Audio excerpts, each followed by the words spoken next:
Hello again. I'm Eric Zimmer, and welcome back to the history of the British royal family. Where we last left off, we got up to the story about how George IV was about to marry his wife, his first cousin, Caroline of Brunswick, and the scandal that followed. It's a pretty revolting scandal, too. But it's pretty interesting. You ready? Alright, let's begin.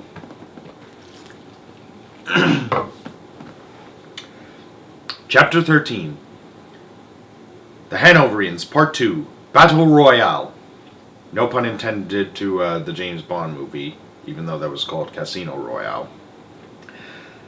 A glass of brandy may have dulled the shock for a time, but an awful reality was still there when the effect wore off. Prince George's future bride stood before him at their first meeting looking absolutely frightening. Caroline was dressed in a robe and cloak with a beaver hat on her head.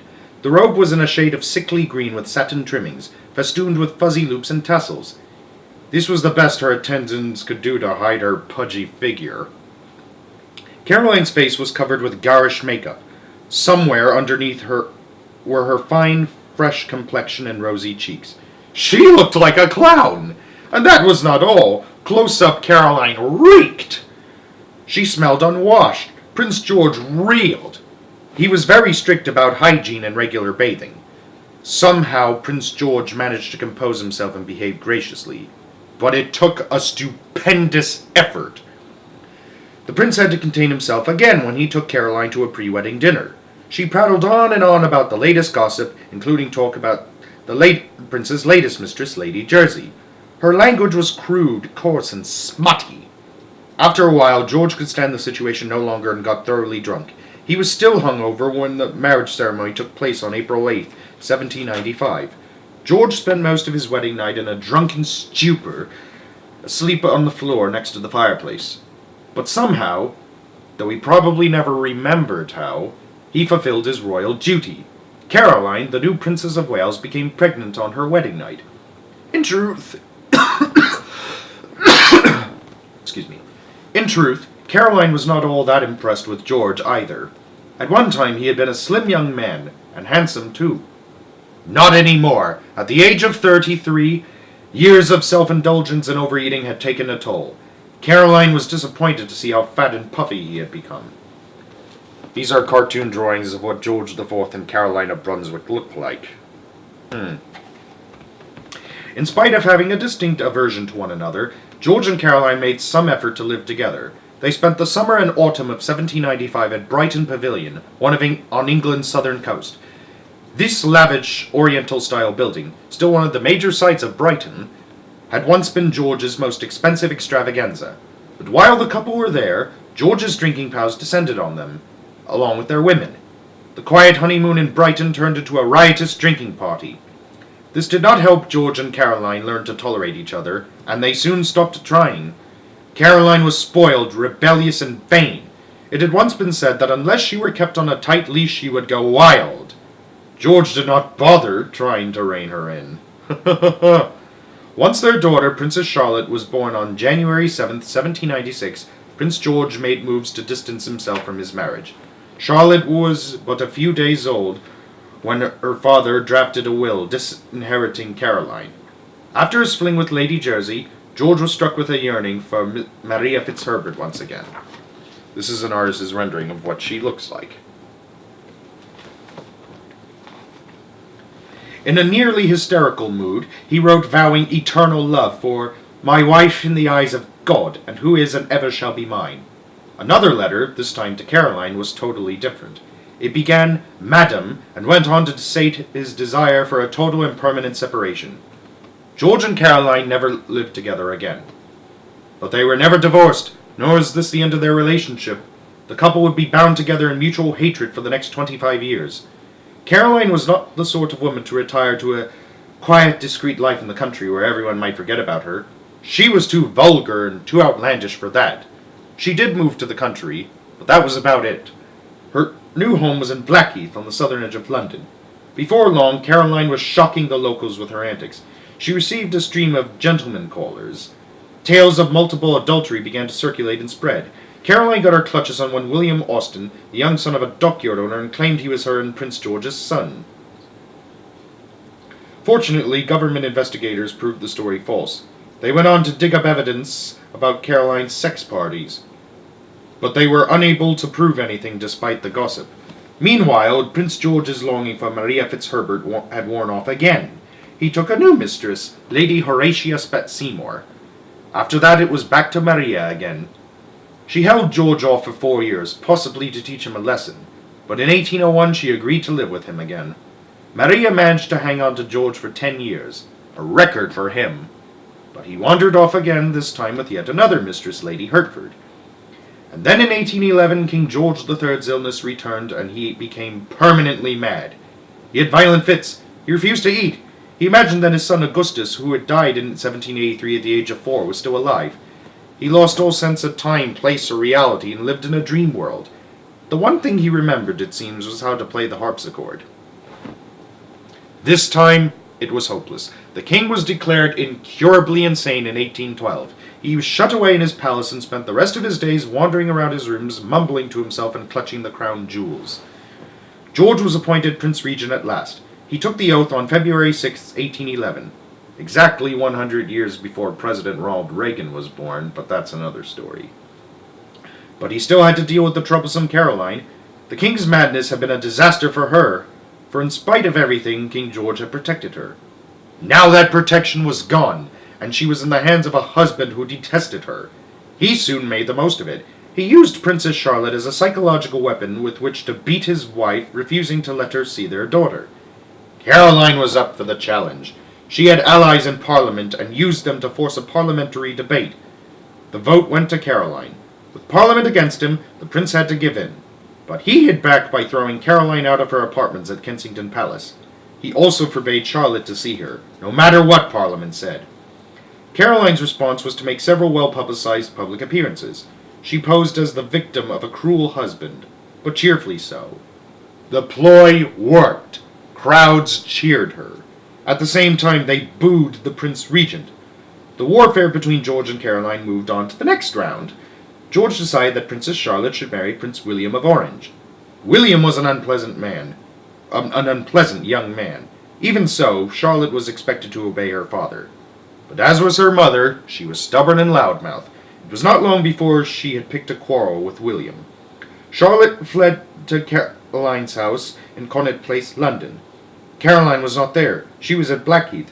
The Prince Regent's brothers came after her. They badgered her to obey her father. By this time, her war with the Prince Regent had exhausted Caroline. This latest fight was too much. She joined in and told Charlotte to stop making trouble and marry William. Charlotte had her own cunning way of dealing with William. She blackmailed him by demanding that, as second in line for the English throne, she must remain in England after their marriage. Next, she told William that Caroline must come and visit whenever she wanted. That was it! The very thought of sharing living space with Europe's most scandalous mother-in-law was the last straw for William. He refused her engagement. He refused her requests. Charlotte broke off the engagement. Princess Charlotte eventually married another prince, Leopold of Saxe-Coburg-Gotha, in 1816. However, she died after giving birth to a stillborn son. Caroline was in Italy when she heard the news and immediately went into deep mourning for her daughter. In England, the Prince Regent collapsed in a dead faint on hearing the tragic news. He recovered, but he was so distressed he was unable to attend the funeral.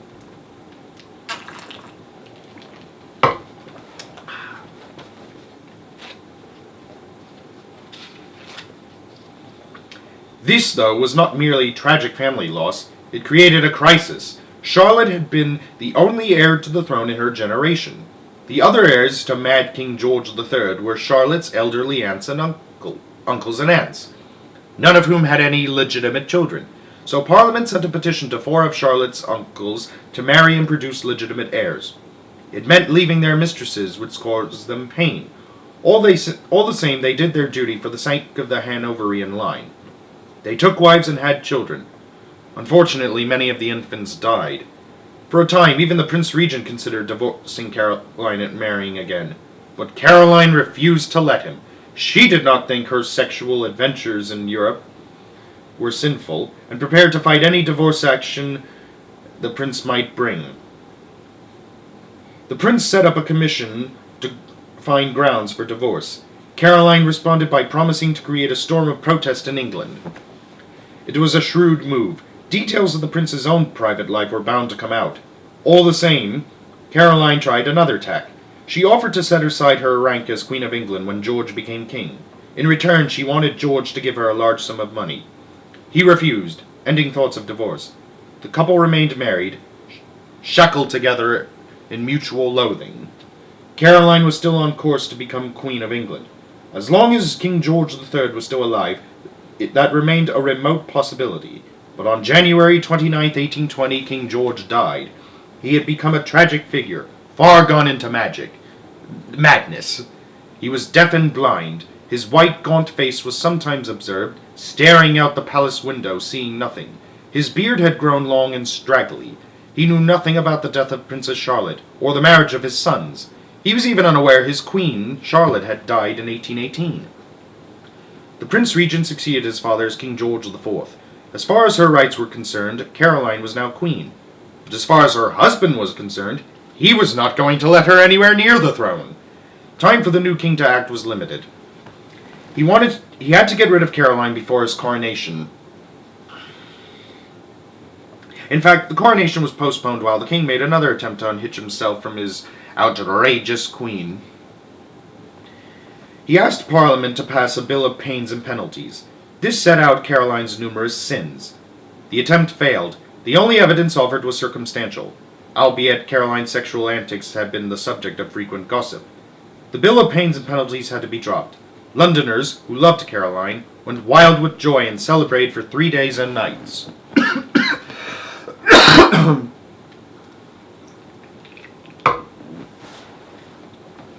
Caroline chose this moment to make a triumphant return to England. Everywhere she went, she was feted and saluted. George IV, by contrast, was subject to vile insults. Obscene graffiti was scrawled on the walls of Carlton House, his private London residence. And not only there, "The Queen forever! The King in the river!" were slogans scrawled on the walls of the Russian embassy in London. George IV got the message. He left London for his country cottage at Windsor, Berkshire. There he waited for the Caroline fever to die down. 9 weeks passed before George thought it was safe to return to London. To make sure, he took a troop of lifeguards with him. He was relieved that the crisis seemed to have passed. When he went to a play at London's Drury Lane, he was applauded. The same thing happened when he went to see another play at Covent Garden. After this, the king felt confident enough to fix another date for his coronation, July 19th, 1821. Queens of England had their own special coronation after the king's. But George was confident enough now to tell Caroline she could not take part. Her name had already been removed from the prayers to be said at the coronation ceremony. She had been pestering him to have her name put back, to tell her what robe she would wear, and to name the attendants who would carry her train. But George IV was determined that his coronation would be a one-man show. Caroline was not deterred. She was determined to crash the ceremony planned for London's Westminster Abbey. Failing that, she would create mayhem. Caroline was counting on her popularity with London crowds. The king knew she would make a terrible scene, so he took precautions to prevent her even from entering the Abbey. 12 days after his coronation, George IV went aboard the Royal yacht for a state visit to Ireland. The yacht was at anchor off the Isle of Anglesey, North Wales, on August 6, 1821, when the news arrived that Caroline was dying. She had been taken ill at Drury Lane. Medical treatments at this time were extremely brutal, often causing the patient's death. Excuse me. But such treatments were all Caroline's doctors knew. So they bled her and gave her hefty doses of calomel and castor oil. The doctors believed she would somehow recover. Instead, she died on August 7th. For once, George IV acted decently. He remained in Anglesey during the week of Caroline's funeral. 5 days of official mourning had been declared. The king waited until they had passed before making his entry into Dublin. But it was Caroline who had the last word. At her own request, her coffin was inscribed with the words, Caroline of Brunswick, the injured Queen of England. Even the King of England was unable to do anything about that.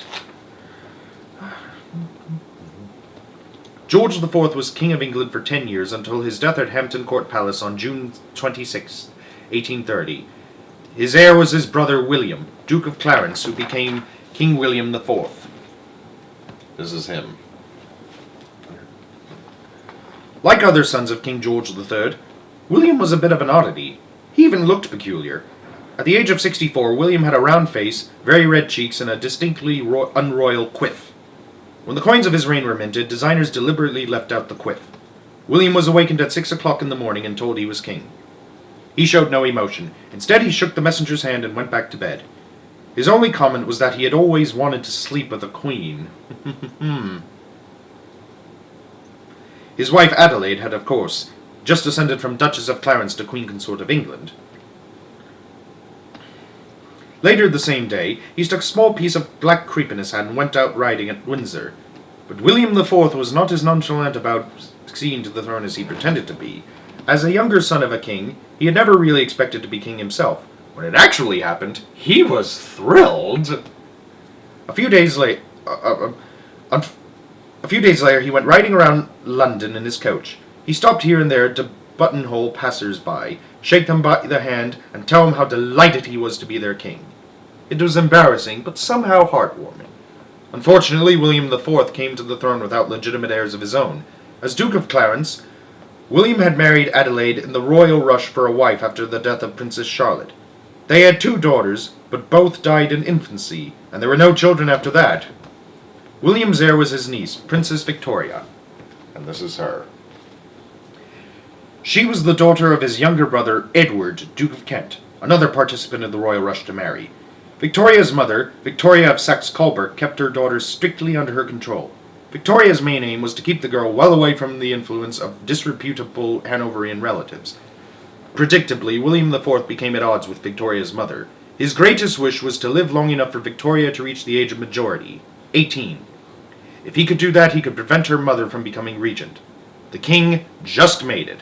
William IV died on June 20th, 1837. Victoria had turned 18 the month before, on May 24th. Which means that this year was her 200th birthday.